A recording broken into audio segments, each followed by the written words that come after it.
একটা কথা আছে না, আমলা যার যার পোঙা নিয়ে সে সামলা। বর্ডার খুলে দিন 15 মিনিটের জন্য, বাংলাদেশ দখল করে নেব আমরা। পুলিশ লাগবে না, ফোর্সও লাগবে না।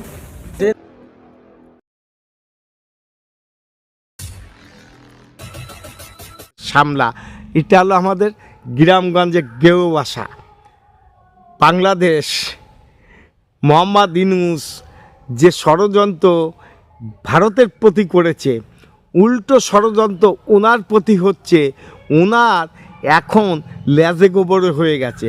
বিশ্বাস করছেন না তো করবেন, দেখাবো, এবং বাস্তব সত্য।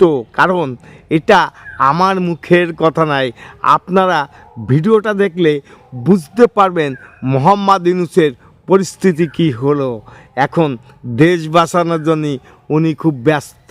দেখেন, দেখিয়ে দেব, সঙ্গে থাকেন এবং ভিডিও দেখতে থাকেন। লাইভ শেয়ার কমেন্ট করবেন।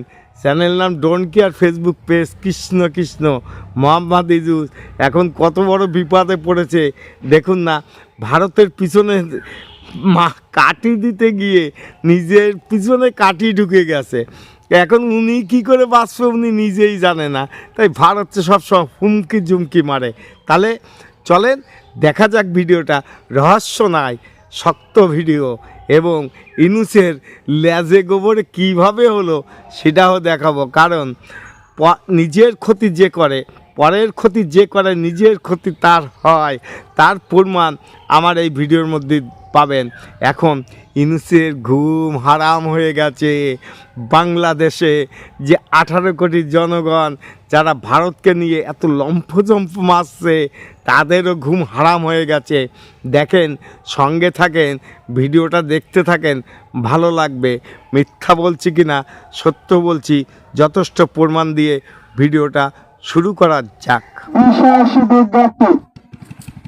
এত দ্বারা টেকনাফ উপজেলার বোট মালিক, মৎস্যজীবী এবং জনসাধারণকে জানানো যাচ্ছে যে অর্ধ 10 ডিসেম্বর তারিখ হতে মায়ানমারের অভ্যন্তরীণ সংঘাতের সীমান্ত এলাকা অনিরাপদ হওয়ার কারণে জানা গেছে বাংলাদেশের প্রায় 300 কিলোমিটার সীমান্ত দখল করে চট্টগ্রামে ঢুকে গিয়েছে আর্মি। তাহলে কি বাংলাদেশে ঢুকে গোটা দেশেরই দখল নেওয়া হবে? যাই হোক, মুখে না বললেও কিন্তু এই ঘটনায় বেশ চাপে পড়ে গেছে বাংলাদেশের অন্তর্বর্তী ডিসেম্বর আরাকান আর্মি জুন্টা বাহিনীর দখলে থাকা এই সীমান্ত এলাকা দখল করে নিয়েছে বলে খবর। এদিকে এই খবর সামনে আসার পরই রীতিমতো সতর্ক রয়েছে বাংলাদেশের সীমান্তরক্ষী বাহিনী। তবে এই সীমান্ত এলাকা দখল করতে রীতিমতো কাঠখড় পোড়াতে হয়েছে আরাকান আর্মিকে। জানা গেছে রোহিঙ্গা মিলিমিয়া বাহিনী, Arakan Rohingya army, Arakan Rohingya salvation army এবং রোহিঙ্গা সলিডারিটি অর্গানাইজেশন ও শাসক গোষ্ঠীর সঙ্গে লড়াই। আরাকান বাহিনীর প্রবল বাধার মুখে পড়ে শেষ পর্যন্ত জুন্টা বাহিনী পিছু হটতে বাধ্য হয়।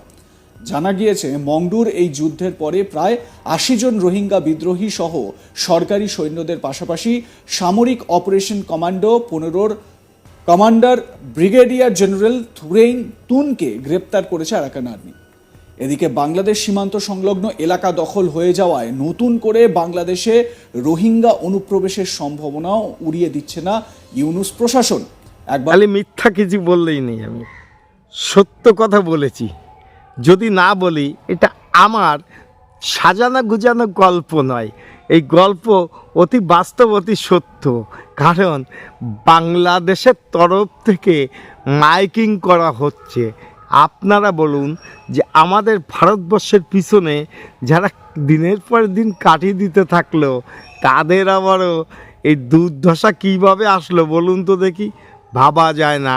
ভাবতে থাকুন, আমরাও দেখতে থাকি যে এই অপদার্থরা কতটা সম্পূর্ণতা হয়েছে। সেই জায়গায় দাঁড়িয়ে ছোট্ট একটু গণ্ডগোল মীমাংসা করতে পারে কি না দেখা যাক। কিন্তু এই মহৎ ভারত এবং মহৎ ভারতের পিছনে ওরা যে আঙ্গুল তুলে কথা বলছে, আঙ্গুলগুলো কেটে দেব আমরা। হাত বাড়ালে হাতটা কেটে দেব, চোখ দিয়ে তাকালে চোখ কেটে দেব এবং চোখ তুলে নেব। মুন্ডু কাটা পড়ে যাবে। তৈরি হয়ে থাক, ভারতের দিকে হাত বাড়াস না, নিজের দেশ সামাল করার চেষ্টা কর।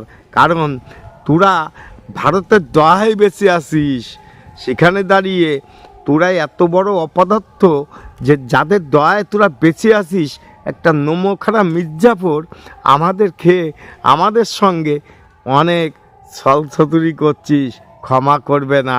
শুনে রাখ, বিশ্ব আদালতে তোদের বিচার হবে।